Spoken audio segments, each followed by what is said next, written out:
இன்றைக்கு ஸ்டாலின் எப்பொழுது பார்த்தாலும் நிதி இல்லை நிதி இல்லை என்று கூப்பாடு போடுகிறார். எப்படி நிதி இருக்கும்? இன்றைக்கு ஏழைகள் நிறைந்த மாநிலம், இன்னைக்கு ஒடுக்கப்பட்ட நசுக்கப்பட்ட மக்களுக்கு தேவையான திட்டங்களை கொடுப்பதற்கு நிதி கிடையாது. கார்பந்தையும் நடத்துவதற்கு நிதி இருக்குது. கார்பந்தையும் நமக்கு யாராவது கேட்டாங்களா? ஏங்க கார்பந்தையும் முக்கியமா?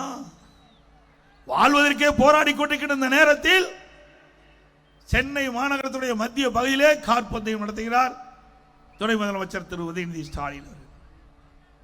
பிறகு எழுதாத பேனாவை நடுக்கடலில் வைப்பதற்கு அரசாங்க பணம் 82 கோடி ஒதுக்கீடு செய்கின்றார்கள். எழுதாத பேனால எங்க வச்சா என்ன?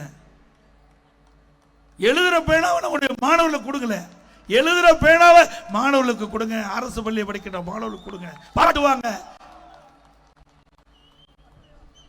சிந்தித்து பாருங்கள், இன்னைக்கு அரசாங்க பணத்தை எப்படியெல்லாம் ஊதாரித்தனமாக செலவு செய்கின்றார்கள் என்பதை எண்ணி பார்க்க வேண்டும்.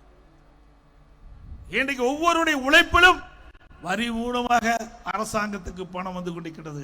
அந்த பணத்தை எப்படியெல்லாம் இந்த அரசாங்கம் ஊதாரி செலவை செய்து கொண்டிருக்கிறது. அண்மையிலே எனக்கு கிடைத்த தகவல், சுயநிதி குழு அது எவ்வாறு செயல்படுகிறது என்பதற்கு ஆய்வு செய்வதற்காக 44 கோடி ஒதுக்கி இருக்கிறாங்க.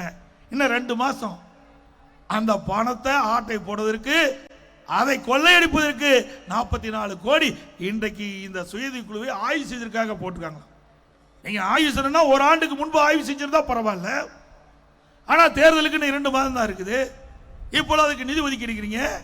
இந்த நிதியை இவர்கள் சுருட்டுவதற்காகத்தான் இந்த ஆய்வு என்ற போர்வையிலே இன்றைக்கு இந்த நிதி ஒதுக்கி இருக்கிறாங்க.